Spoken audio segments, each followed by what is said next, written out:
자, 우리 다른 광고 없으시면 우리 하나님 말씀 같이 보시겠습니다. 예레미야 애가입니다. 3장 19절에서 26절까지 말씀을 제가 한 절 읽고 여러분들이 한 절 읽고 해서 교독하시겠습니다. 내 고초와 재난 곧 쑥과 담즙을 기억하소서. 내 마음이 그것을 기억하고 내가 낙심이 되오나 이것을 내가 내 마음에 담아 두었더니 그것이 오히려 나의 소망이 되었사옴은 여호와의 인자와 긍휼이 무궁하심으로 우리가 진멸되지 아니함이니이다. 이것들이 아침마다 새로우니 주의 성실하심이 크시도소이다. 내 심령에 이르기를 여호와는 나의 기업이시니 그러므로 내가 그를 바라리라 하도다. 기다리는 자들에게나 구하는 영혼들에게 여호와는 선하시도다. 사람이 여호와의 구원을 바라고 잠잠히 기다림이 좋도다. 아멘.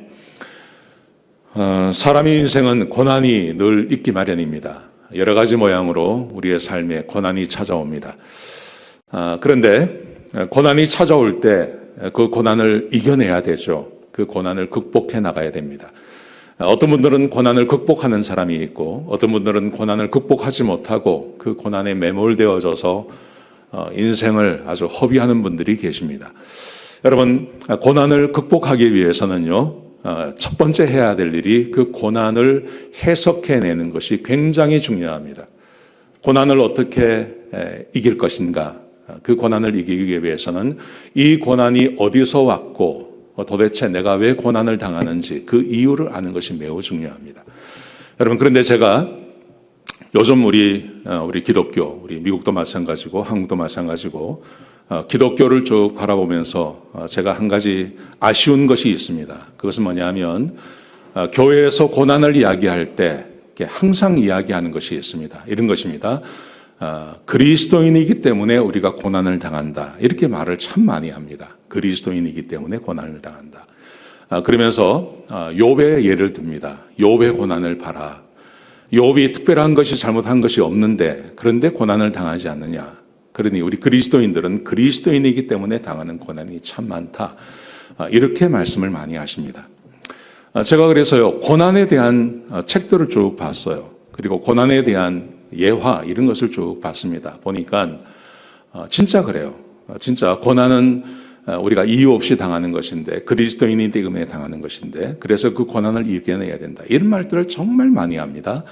제가 몇 가지 예만 들어야 되겠습니다. 가위를 드신 하나님, 이런 예화가 있더라고요. 뭐냐 하면 꽃이 있습니다. 꽃이 있으면 그 꽃을 잘 자라게 하는 방법이 이렇게 가로로 싹둑 자르면 안 된답니다. 45도로 잘라야 그래야 그 꽃이 이렇게 물을 많이 빨아들이고 오래도록 살 수 있대요. 고난이 뭐냐 하면 하나님께서 우리의 인생에 뭔가를 45도로 자르는 거다. 이겨내야 된다. 이렇게 말씀을 하십니다. 닭과 독수리의 예화도 있었습니다. 고난이 오고 비바람이 불고 바람이 불며 그러면 닭은요 머리를 박고 숨는데요. 그런데 독수리는 그 불어오는 비바람을 이렇게 맞서서 높이 올라간다는 거죠. 그러면서 우리 그리스도인들도 닭이 되지 말고 독수리가 되어서 오는 고난을 이겨내야 된다. 이렇게 말을 합니다. 상어의 고난이 주는 교훈이라는 것도 있더라고요. 뭐냐 하면 옛날 영국 사람들이 청어를 좋아했답니다. 근데 청어는 살아서 팔면 비싸고 죽은 청어를 팔면 싸대요. 근데 이 청어들이 성질이 급해가지고 잡으면 죽어버린다는 거예요. 근데 어떻게 이것을 살릴 수 있느냐? 어떤 어부가 청어를 잡아놓고 그 청어 사이에다가 상어를 한 마리 집어넣으면 이 청어들이 놀래가지고요. 살아남으려고 막 하다가 산다는 거예요. 그래서 우리 그리스도인에게 있어서 고난은 마치 상어 같은 겁니다. 그래서 정신 바짝 차리게 하려고 하나님께서 우리에게 고난을 주신 겁니다. 고난을 이겨내야 됩니다. 이런 말씀이 참 많습니다. 누에고치의 교훈이라는 것이 있지 않습니까? 누에고치가 그 누에를 벗어나기 위해서 조그만 구멍으로 빠져나오는데 그렇게 빠져나오면 그러면 나비가 되기도 하고 또 벌레가 되기도 하고 그래서 이렇게 창공을 이렇게 휘어져 다닐 수 있는 그런 나비가 됩니다. 우리 그리스도인들에게 고난은 그런 것입니다. 잘 통과하시면 그러면 우리는 세상을 얼마든지 잘 살 수 있는 존재가 됩니다. 이렇게 말을 하죠. 이겨내라고 이야기합니다. 또 인생의 광맥인 고난이라는 것도 있더라고요. 어떤 사람이 미국 청년이 집도 없고 직장도 없고 또 그래서 교회를 찾아갔습니다. 목사님이 그 청년을 불쌍히 여기셔서 교회가 가지고 있는 창고에서 좀 살라고 했습니다. 직장을 구하고 집을 구할 때까지 일단 여기서 살아보라고 이야기했다는 거예요. 그 창고에 들어가니까 창고에 쥐가 많더랍니다. 그러니까 쥐가 있으면 살고 싶지 않잖아요. 근데 이 청년은요, 거기서 꿋꿋이 버텨냈대요. 그리고 그 쥐를 잘 관찰했답니다. 관찰해서 뭘 했냐면 만화를 그렸대요. 미키마우스. 그래서 고난이 오면 그 고난을 도망가지 말고 고난을 관찰하고 해서 그래서 잘 이겨내면 미키마우스를 그릴 수 있는 월트 디즈니 같은 사람이 된다. 하여튼 이런 이야기가 대부분이에요. 고난이 오면 그 고난을 피하지 말고 고난을 이겨내라. 용기를 주는 거죠.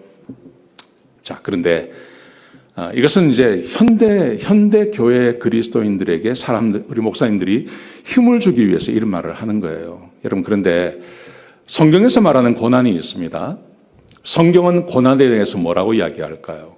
이렇게 이야기를 합니다. 첫 번째, 사람이기 때문에 고난을 당합니다. 우리는 하나님께서 만드신 이 세상 안에서 범죄하고 죄를 지었습니다. 아담이. 그래서 사람은 죄 가운데 있는 겁니다. 그래서 사람은 어차피 죽어야 됩니다. 너는 흙이니 흙으로 돌아가라고 이야기했습니다. 사람이기 때문에 이렇게 늙고요.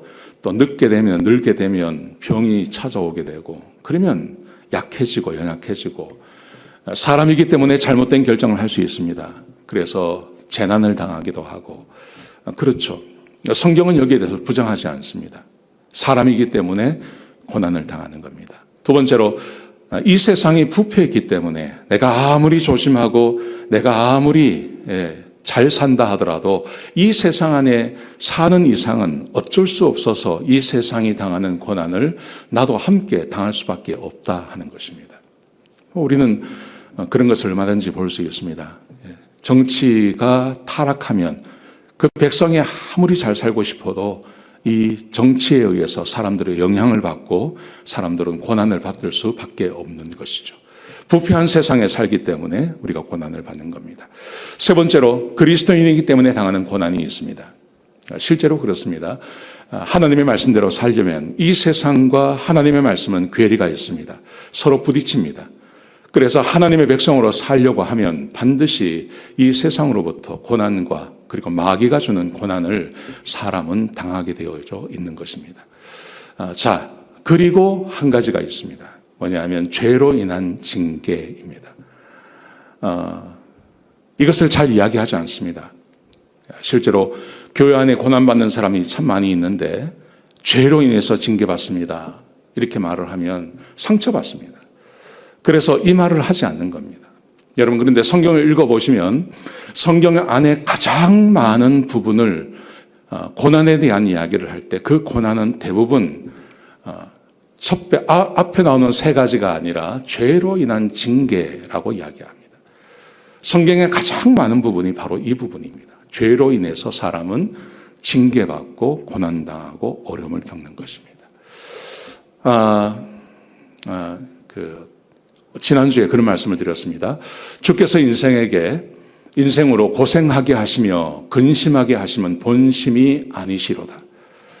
우리 하나님께서는 하나님의 백성을 보호하기를 원하세요. 그래서 하나님께서는 사람이기 때문에 당하는 고난이 있죠, 분명히. 그거 하나님께서 막아주십니다. 아멘. 예, 하나님께서 이거 막아주십니다. 우리 그리스도인들에게 이 일을 당하지 않도록 하나님께서 막아주십니다. 그리고 우리가 이 세상에서 살기 때문에 이 타락한 세상 가운데서 오는 고난이 있습니다. 하나님께서 이것도 막아주십니다. 할 수 있으시면 하나님께서 이거 막아주십니다. 그리고 그리스도인이기 때문에 당하는 고난이 있습니다. 여러분, 이것도 하나님께서 막아주세요. 분명히 막아주세요. 그런데 하나님께서 막지 아니하시는, 오히려 하나님께서 적극적으로 개입하셔서 하나님께서 내리시는 고난이 있습니다. 그게 바로 죄로 인한 징계인 고난인 것입니다. 이것은 하나님께서 허락하십니다. 그렇지만 그 징계를 허락하시지만 하나님께서 그리스도인들이 고생하고 근심하게 하는 것이 본심이 아니시라고요. 근데 하나님은 어쩔 수 없어서 범죄하고 죄 짓는 하나님의 백성들에게 하나님께서 이 고난을 허락하시는 것이죠. 여러분, 그렇기 때문에요, 고난을 극복하기 위해서는 반드시 우리가 해야 할 것이 있습니다. 바로 고난 앞에 정직해지는 것입니다. 내가 고난 앞에서 정직한 마음을 갖는 겁니다. 이 고난이 어디서 왔느냐? 이 고난이 내가 사람이기 때문에 당하는 고난인가? 아니면 이 타락한 세상으로부터 오는 고난인가? 아니면 그리스도인 때문에 당하는 고난인가? 아니면 죄로 인한 징계인가? 이거를 정확하게 자기가 하나님 앞에서 한번 생각해 봐야 됩니다. 이건 자기는 알 수 있습니다. 다른 사람은 모르지만 나는 알 수 있습니다. 나는 도대체 이 고난이 어디서 왔나? 이것을 정확하게 아는 것이 굉장히 중요합니다. 여러분, 이게 왜 중요하냐면요, 오늘 본문에 보시면 오늘 예레미야에가는 예레미야가 썼죠. 근데 예레미야가 썼는데 이 예레미야가 고난 앞에 정직한 사람이었습니다. 자, 보십시오. 우리 같이 한번 읽겠습니다. 시작. 내 고초와 재난 곧 쑥과 담즙을 기억하소서. 내 마음이 그것을 기억하고 내가 낙심이 되오나. 내 고초와 재난, 자기가 지금 예레미야가 당하는 고난이 있고 자기 민족이 당하는 고난이 있습니다. 근데 그 민족이 당하고 자기가 당하는 고난을 고초와 재난이라고만 말하지 않고 쑥과 담즙이라고 이야기했습니다. 우리나라 쑥은요, 비가 많이 오기 때문에 봄철의 쑥은 아주 맛이 있습니다. 쓰지 않습니다. 그런데 이스라엘의 쑥은 제가 먹어보지 않았지만 아주 쓸 것 같아요. 거기다가 담즙이라고 이야기합니다. 쓸개의 즙. 제가 오래전에 투싼에서 제가 목회할 때 그때 동네 사람 한 분이, 우리 교인 한 분이요, 우리 교인들을 다 초청했어요. 자기가 시골길을 가다가 그 멧돼지를 쳤대요. 돼지를 쳤는데 이거 무지하게 맛있을 것 같아. 자기가 가지고 온 거예요, 그거를. 그래도 교인들을 다 초청을 한 거예요. 그래가지고요, 그거를요 우리가 구워 먹었어요. 근데 못 먹었어요. 안에서 이게 쓸개가 터진 거예요. 그래가지고 고기 전체가 막 쓴맛이 나서 먹을 수가 없는 거예요. 그러니까 이게 담즙이라는 게 얼마나 씁니까? 근데 이 담즙이, 자기가 당하는 고통이 담즙 같은 것입니다. 그래서 내가 낙심이 됩니다, 이렇게 말해요. 근데 이 고난이 어디서 온 것입니까? 그 앞절에 보시면 이렇게 말을 합니다. 1절에 보시면 여호와의 분노의 매로 말미암아 고난 당하는 자는 나로다. 자기가 지금 고난 당하는데 이 고난이 너무너무 쓴데 누가 그렇게 하시냐면 하나님이 나를 매로 때리시는 것입니다. 그렇게 말하는 겁니다. 나의 죄와 내 민족의 죄로 인하여서 하나님이 나를 때리시는 것입니다. 그 다음에 나를 이끌어 어둠 가운데 걸어가게 하셨습니다. 3절에 보시면 종일토록 주의 손을 들어 자주 나를 치십니다. 하나님이 치신다고 이야기해요. 하나님이 내리시는 징계예요. 10절에 보시면 그는 내게 대하여 엎드려 기다리는 곰과 은밀한 곳에 있는 사자 같으사. 하나님께서 보호하시는 것이 아니라 하나님이 곰과 사자가 되셔서 나를 찢으십니다. 그러니까 죄로 인하여서 하나님이 나를 치신다고 이야기하는 거예요. 여러분, 이 고백을 하기가 참 쉽지가 않습니다. 우리는 할 수 있으면, 그래, 이것은 하나님의 징계가 아니라 이건 내가 그리스도인이기 때문에 당하는 고통이야, 이렇게 말하면 위로가 되지 않습니까? 이게 하나님이, 내가 죄로 인하여서 하나님께서 나를 치시는 것이야, 이렇게 말하는 게 얼마나 어렵습니까? 다른 사람이 말하기도 힘들고 본인이 스스로 이것을 말하는 것도 굉장히 어려워요. 그래서 우리는 이걸 하지 않으려고 그러는 거예요. 할 수 있으면 하지 않으려고 그래요. 여러분, 그런데 이렇게 하나님의 징계입니다 라고 말하는 게 왜 중요하냐 하면요, 그 다음 말씀해 보시면 소망이 생기는 겁니다. 하나님이 치시는 겁니다 라고 내가 말을 하면 그때부터 내 마음 가운데 소망이 생기십니다. 자, 보세요. 무슨 말씀인지 보세요. 자, 21절 같이 읽겠습니다. 시작. 이것을 내가 내 마음에 담아 두었더니 그것이 오히려 나의 소망이 되었사오면, 이것을 하나님이 나를 치셨습니다. 하나님이 사자와 곰이 되셔서 나를 찢으십니다. 하나님이 나를 자주 나를 치십니다. 내가 빛 가운데 살지 못하게 하시고 어둠 가운데 들어가게 하십니다. 이 고백을 하는 겁니다. 이걸 내 마음에 담아두었습니다. 마음에 담아두었다는 말은 이거 아닙니다. 두고 보자. 하나님 두고 보자. 이거 아닙니다. 그게 아니라 이걸 내가 죄 때문에 하나님께서 나를 치시는 거지. 하나님이 죄로 인하여 나를 치시지. 이거를 마음에 생각하니 결과가 뭡니까? 그것이 오히려 나의 소망이 되었습니다. 소망이 되었다는 말이에요. 소망이. 어떻게 그럴 수가 있을까요? 제가 한번 생각을 해봤습니다. 자, 보십시오. 하나님은 사랑이세요. 그죠? 하나님은 사랑이세요.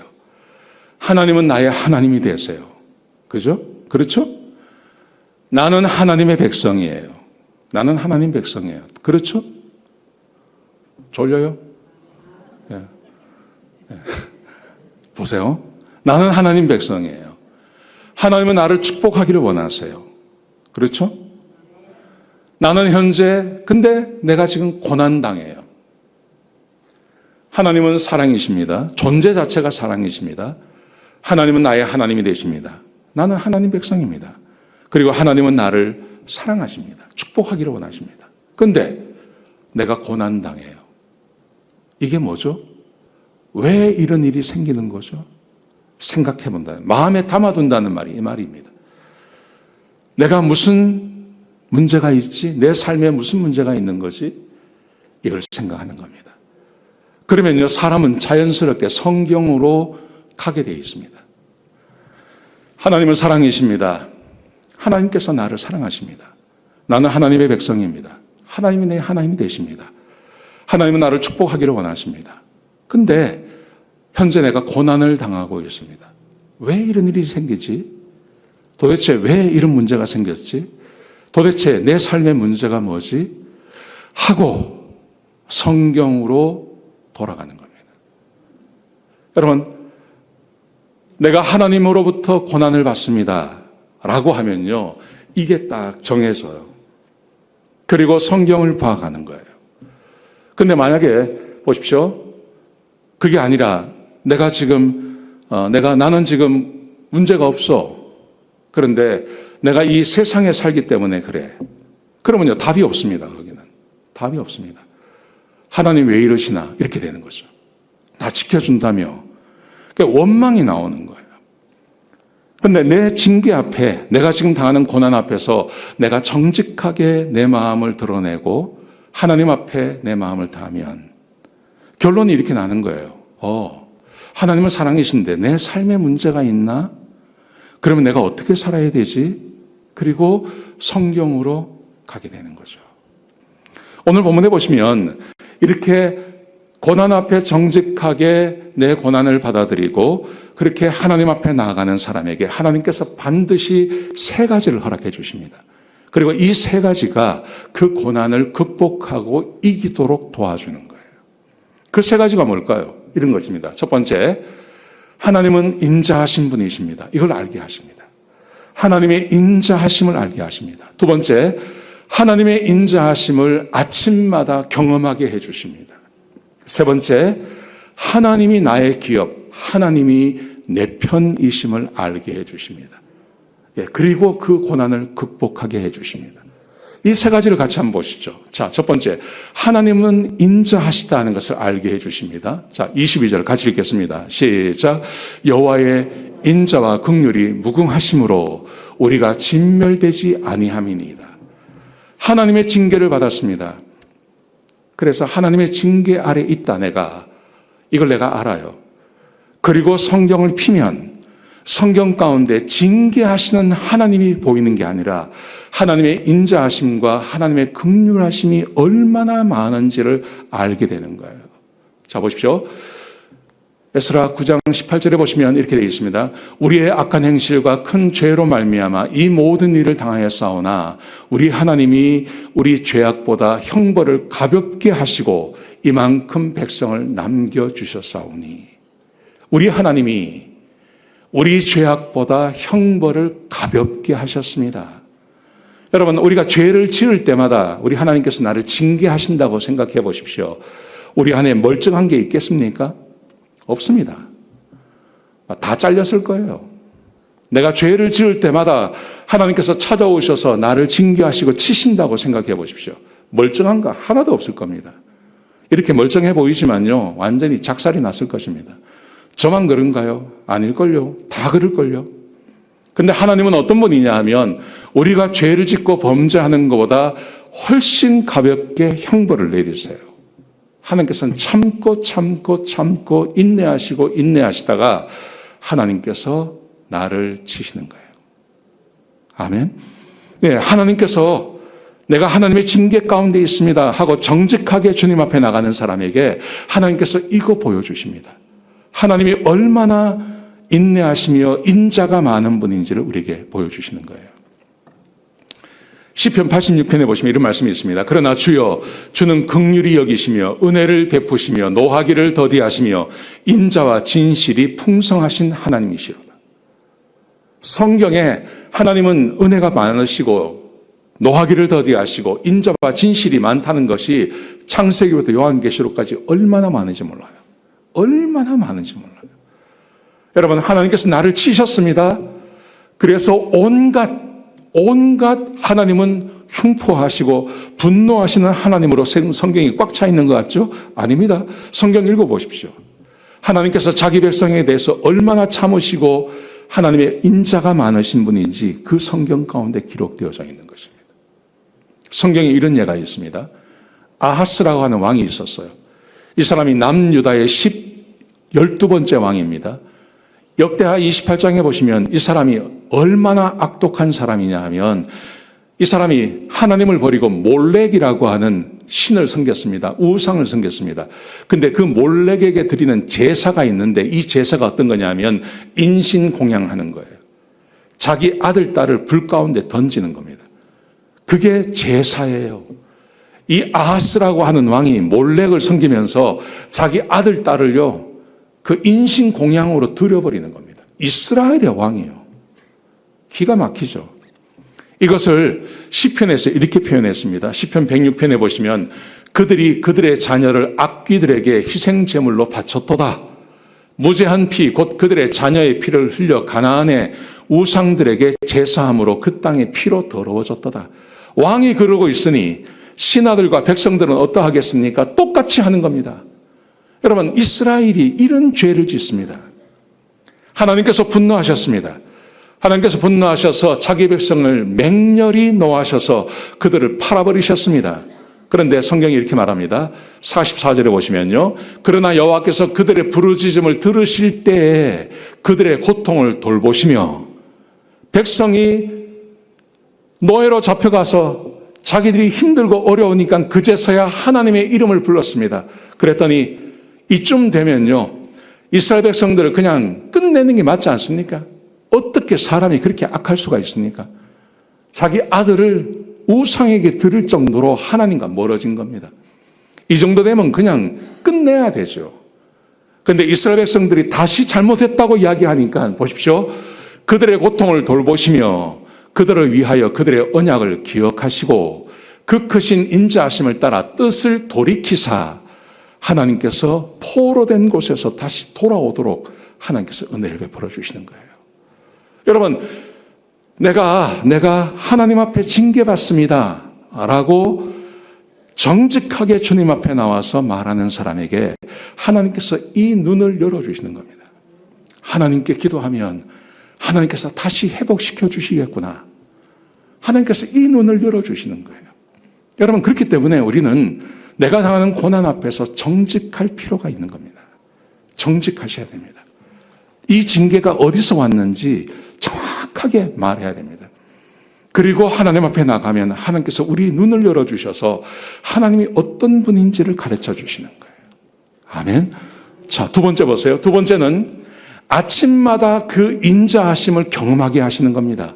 자, 같이 읽겠습니다. 시작. 이것들이 아침마다 새로우니 주의 성실하심이 크도소이다. 이것들이 하나님의 인자하심을 말하는 겁니다. 이 인자하심을 아침마다 새로우니 아침마다 경험한다는 겁니다. 여러분, 이게 굉장히 중요합니다. 성경은요, 그냥 성경에 쓰여 있고 내 생활과 성경이 따로 가는 게 아닙니다. 같이 가는 겁니다. 성경에 기록되어져 있는 그 하나님이 살아계셔서 지금 나와 함께 하시는 것입니다.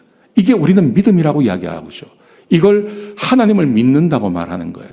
자, 보세요. 그의 노여움은 잠깐이요 그의 은총은 평생이로다. 저녁에는 울음이 깃들일지라도 아침에는 기쁨이 오리로다. 아멘이시죠? 하나님의 노여움, 분노, 징계는 잠깐이에요. 근데 그렇게 해서 하나님께로 돌아오면 하나님의 은총은 평생토록 해주시는 거예요. 저녁에 힘들고 어려웠다 하더라도 아침이 되면 하나님께서 다시 우리에게 기쁨을 불어넣어 주시는 거예요. 아멘이십니까? 온갖 좋은 은사와 온전한 선물이 다 위로부터 빛들의 아버지께로서 내려오나니 온갖 좋은 은사와 온전한 선물, 우리에게 필요한 것을 말하는 것입니다. 능력과 힘과 기쁨과 소망과 이 세상을 살아갈 수 있도록 해주는 그 온갖 건들, 이것들을 하나님께서 날마다 우리에게 부어주신다고 말씀하시는 거예요. 아멘이시죠? 여러분, 그런데 요즘 세상을 바라보십시오. 요즘 세상에 보면 가장 흔한 병이 있습니다. 감기처럼 흔한 병, 그게 우울증입니다. 우리 조국에도, 이 미국에도, 특별히 우리 이민사회에도 알게 모르게 우울증 환자들이 굉장히 많습니다. 자, 보십시오. 자고 일어났는데 너무 우울해요. 우울증 환자의 특징이 뭐냐 하면 아침에 눈을 뜨기가 싫다는 거예요. 이런 것이 있습니다. 저는 아침이 제일 힘들어요. 눈 뜰 때마다 또 하루가 시작되는구나 라는 생각 때문에. 아침에 눈 뜨기 싫고 아침이 영영 안 왔으면 좋겠어요. 그렇지 않습니까? 눈을 뜬다고 해서 세상이 바뀌는 거 아니지 않습니까? 아침에 눈을 뜬다고 해서 내가 바뀌는 게 아니잖아요. 똑같은 삶이 반복되잖아요. 고난이 사라지지 않고 똑같이 내 삶 가운데 찾아오지 않습니까? 그래서 아침에 눈 뜨기가 싫다는 거죠. 아침에 우울증이 더 심해진다 그래요. 아침에 더 우울한 것이 우울증의 대표적인 증상입니다. 아침에 눈을 떴는데 더 일어나기 싫어요. 살기 싫어요. 현재 나 자신과 상황에 대해서 만족하지 못하는 거예요. 바뀌었으면 좋겠는데 안 바뀌는 거예요. 현실은 안 바뀌어요. 그래서 그런 거예요. 잠을 자도요, 피로가 풀리지 않고 잠을 자고 일어나도 공허함이나 절망감이 지속이 돼요. 똑같아요. 그래서 힘들고 어려운 거예요. 제가 보니까요, 아침 우울증을 극복하는 5가지 행동 전략이라는 게 있더라고요. 저는 이걸 읽는데요, 진짜 우울해지더라고요. 한번 보세요. 먼 미래를 생각하지 말고 일어나서 당장 해야 할 일만 생각해라. 생각이라는 게 내가 한다고 됩니까? 안 돼요. 내 몸에 선물을 하라. 물을 마시고 좋은 식사를 해라.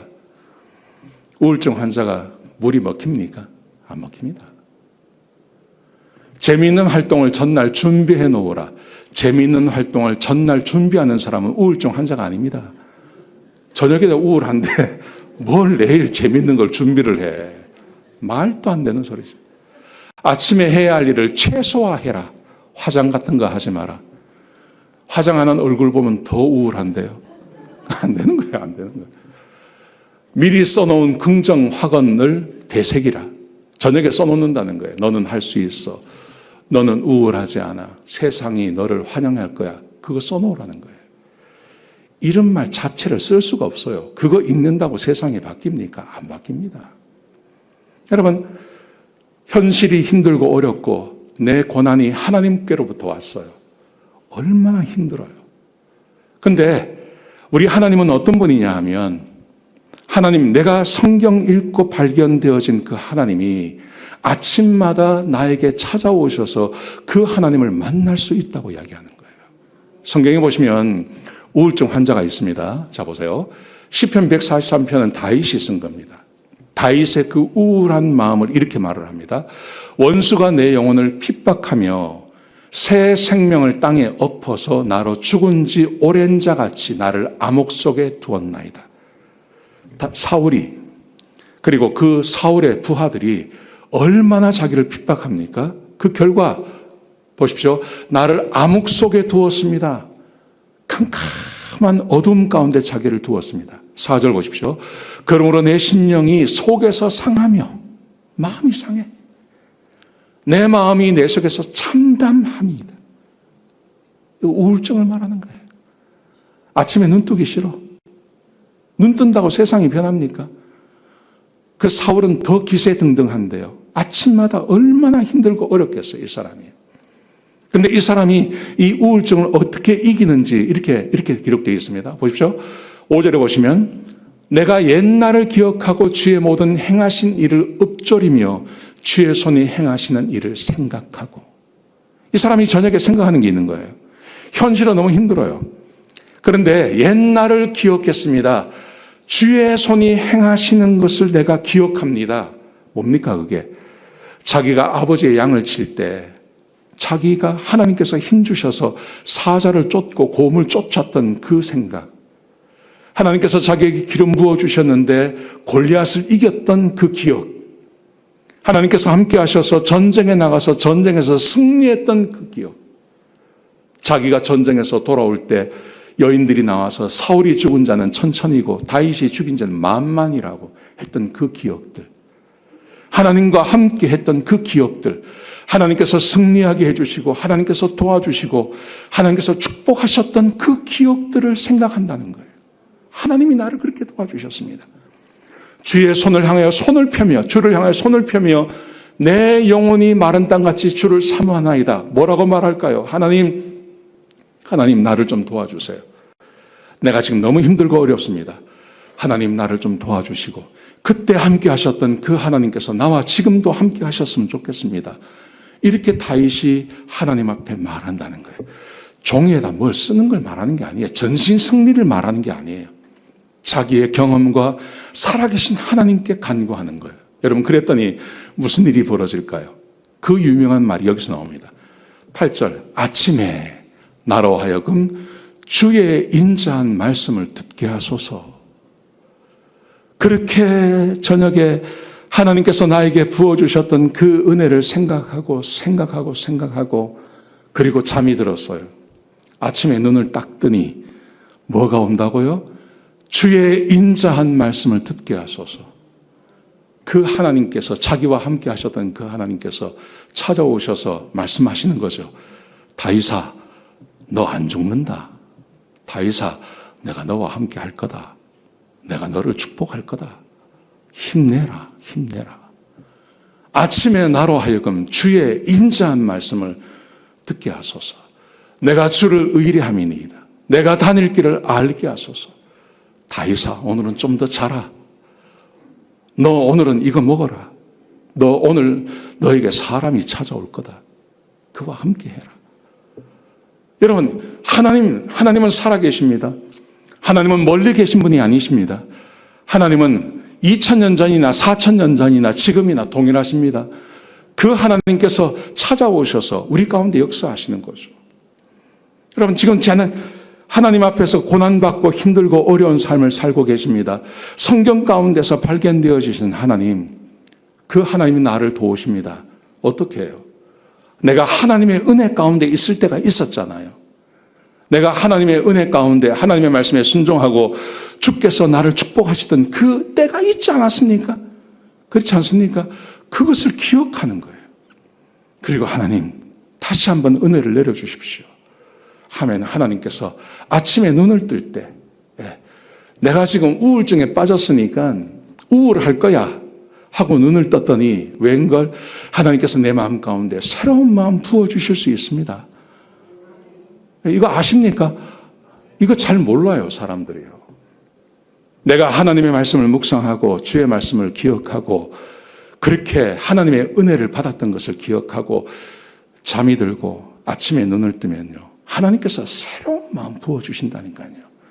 우울함이 지속되어지는 것이 아니라 내가 생각해내지 않으면 내가 지금 이런 고난 가운데 있다는 것을 모를 정도로 하나님께서 새로운 마음으로 우리 가운데 은혜를 부실 줄로 믿습니다. 아멘. 예. 이거 경험하셔야 됩니다. 예. 그리고 하나님이 나의 기업이십니다. 오늘 본문에 보시면 자, 같이 읽겠습니다. 시작. 내 심령에 이르기를 여호와는 나의 기업이시니 그러므로 내가 그를 바라리라 하도다. 하나님 앞에서 고난받고 징계받는 사람이 정직하게 내가 하나님의 징계를 받습니다 라고 이야기하면요, 그 하나님이 나의 기업입니다. 여러분, 이 말이 좀 이상한 말입니다. 왜냐하면요, 하나님이 내 기업이 아니라 내 기업이란 말은 내 소유란 말입니다. 내 것이라는 말입니다. 성경에 보시면 우리가 하나님의 기업이죠. 우리가 하나님의 것이죠. 그리고 가나안을 하나님께서 백성에게 기업으로 주셨어요. 이런 말이 참 많아요. 그리고 천국이 내 기업이에요. 이런 말이 있어요. 근데 어떻게 하나님이 내 기업입니까? 말도 안 되는 거죠. 그런데 고난이 하나님으로부터 내가 징계를 받는 것입니다 라고 하나님 앞에 간구하고 정직하게 나가는 사람에게 하나님께서 한 가지 가르쳐 주시는 것이 있어요. 그게 바로 여호와는 나의 분깃이니, 같은 말입니다. 여호와는 나의 기업이시니 하나님, 내 하나님이십니다. 하나님이 내 겁니다. 내가 하나님의 백성도 되지만 하나님이 나의 것이 됩니다 라고 고백하도록 해주신다는 겁니다. 자, 보십시오. 예레미야 10장 16절에 보시면 이런 말씀이 있습니다. 야곱의 분깃은, 야곱이란 말은 이스라엘 백성들을 말하는 겁니다. 야곱의 분깃은 이같지 아니하시니 그는 만물의 조성자요, 하나님을 말하는 거죠. 야곱의 것, 이스라엘의 것은 뭐냐 하면 하나님이십니다. 근데 그 다음 말씀 보십시오. 이스라엘은 그의 기업의 지파라. 그 이름은 만군의 여호와시라. 똑같은 말이 예레미야 51장에 있습니다. 보십시오. 야곱의 분깃은 그와 같지 아니하시니 그는 만물을 지으신 분이시오. 이스라엘은 그의 소유인 지파라. 아까는 기업이라 그랬어요. 이스라엘은 그의 기업이라 그랬는데 51장에는 이스라엘은 그의 소유라고 그랬어요. 지파라. 그의 이름은 만군의 여호와시라. 이게 무슨 말입니까? 이스라엘이 하나님의 소유가 되고 하나님이 이스라엘의 소유가 된다는 거예요. 이게 얼마나 웃기는 건 거지만 얼마나 강력한 것입니까? 이스라엘은 하나님의 소유이고 하나님은 이스라엘의 소유가 됩니다. 서로 소유가 된다는 말이죠. 어떤 의미냐 하면 절대 끊어지지 않는다는 말입니다. 포기가 되지 않는다는 겁니다.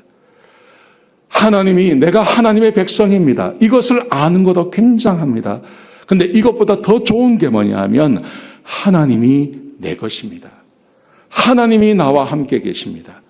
고난받는데 정직하게 내가 하나님, 내가 죄를 지었습니다 라고 고백하는 사람에게 하나님께서 가르쳐 주시는 것, 그래, 내가 네 거다. 네가 내 것도 되지만 내가 너의 것도 된다. 이것을 예수님께서 말씀하셨습니다. 요한복음 14장에 보시면 너희가 내 안에 거하고 내 말이 너희 안에 거하면 하나님이 내 안에 것이고 내가 하나님 안에 거하는 것을 말하는 거죠. 서로가 엮여 있는, 내가 하나님의 것이 되고 하나님께서 내 것이 되는, 그래서 무엇이 우리에게 주어지냐 하면요, 보십시오.